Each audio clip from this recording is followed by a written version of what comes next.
project was really born out of the fact that I chose to be quite public about my recovery, mostly because a lot of people had heard about the accident and they'd heard about all the bad things that were happening, and I really wanted to share the positive things that were happening in my healing process.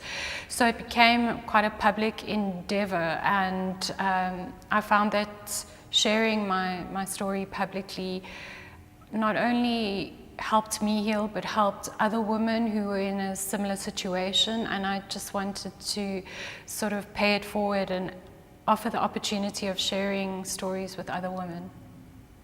Well, with my scar, I had bowel obstruction. So initially it felt like ulcers, and I went to the doctor. I wasn't getting better. And on one day, my body just went into total shock. I literally felt like I was leaving my body. That's how much in pain I was. I got rushed to the hospital, and when they did some tests, they found out that my small intestines were blocked.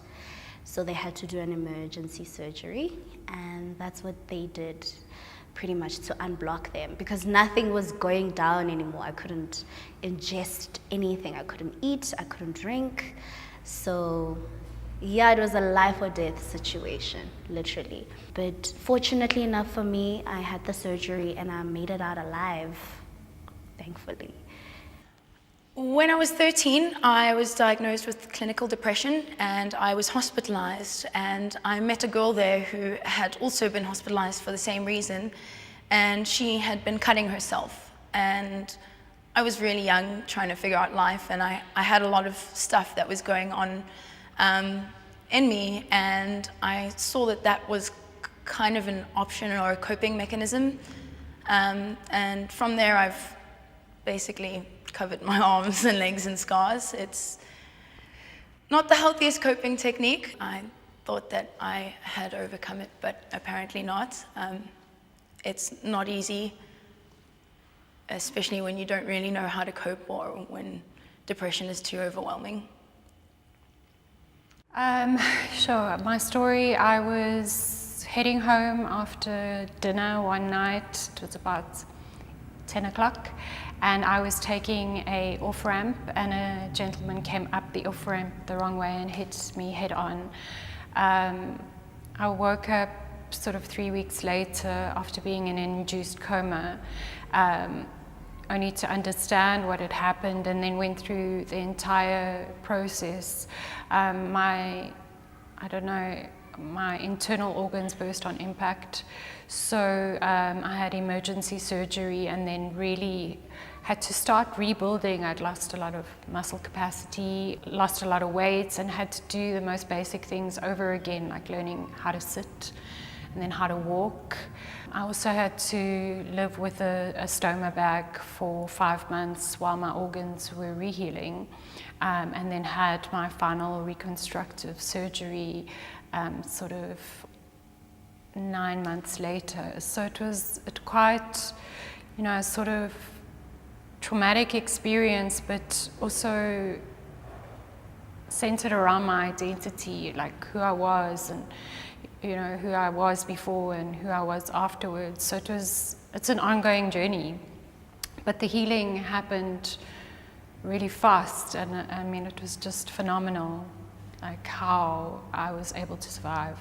From about 16, 17, I was quite sickly, and I always had like night sweats, and I kept on getting bladder infections. And then eventually I decided to go to the urologist, and we did a test, and they found out that I had 0% function on my right kidney, so they had to remove it.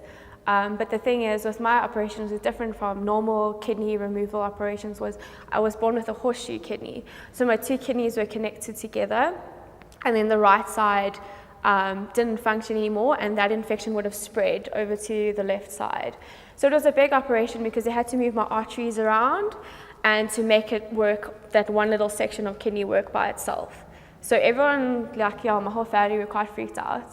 Everyone thought I was going to die, and I was like, no, I'm definitely not going to die, guys, calm down. And then got it removed, and I wanted to see it, which was really a bad decision on my side, because when I saw this like gross kidney in a bag, it really freaked me out. It was 2004. We were having it was a long weekend, so we had some few drinks, and then one friend decided, oh, let's go there was a festival in Boysens. Then you know how boys are, it ended up being a race. This one said, this one can't beat me, and okay, they were racing 1 minute, everything just turned upside down.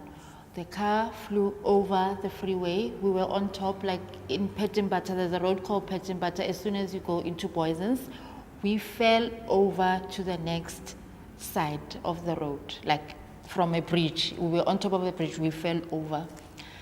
The driver died.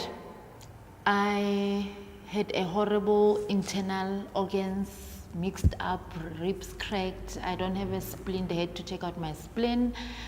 I broke my humerus bone. One of my friends lost her finger. It was just a horrible, horrible day, which I won't forget ever in my life. I mean, it was really difficult accepting my scars at first. You know, you have this idea of what your body has always been like, and then it evolves and becomes something that's completely different. And, you know, some of the scars were not nice things to remember. The memories of the stoma weren't nice, except that I was able to overcome that.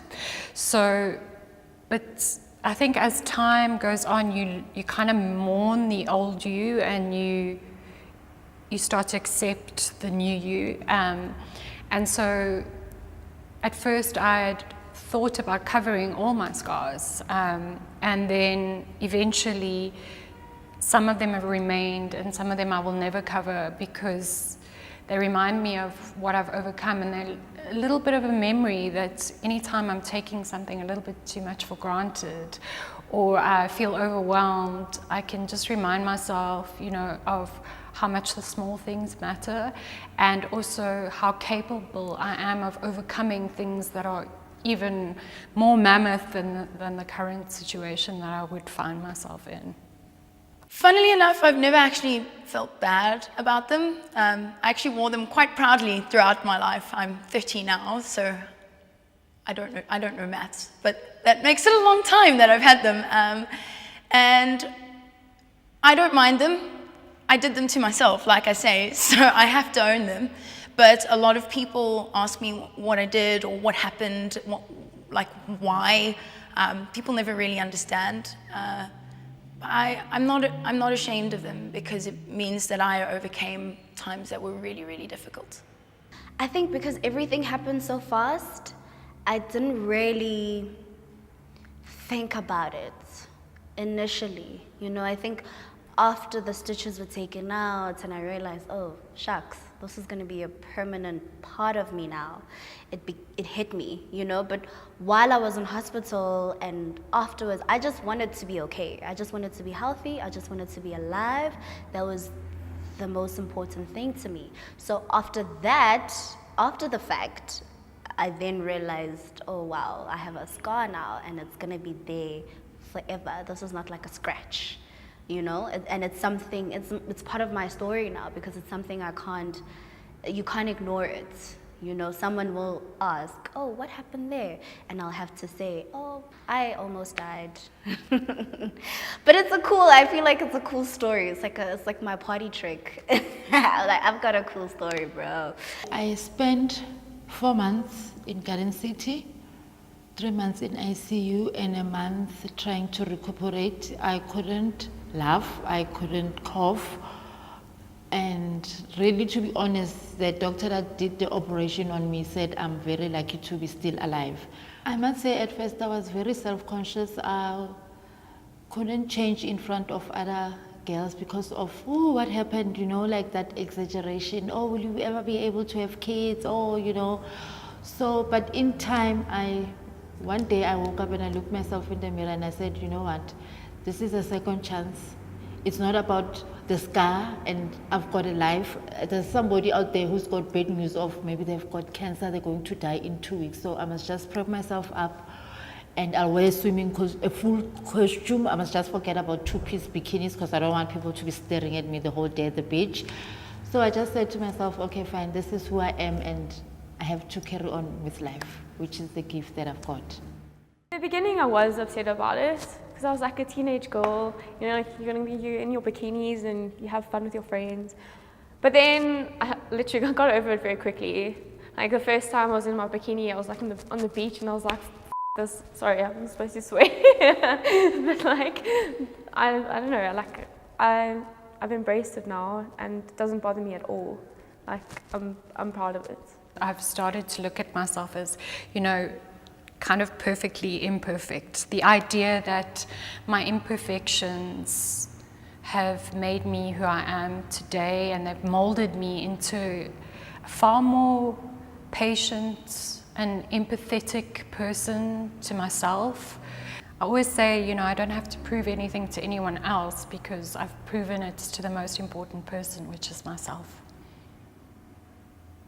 You know, like you've survived 100% of your worst days, and like that strength is just, I don't know, everyone just has such strength inside of them that they don't necessarily know. And things always get better, even if they feel like they won't. I feel like we're disconnected from that sometimes.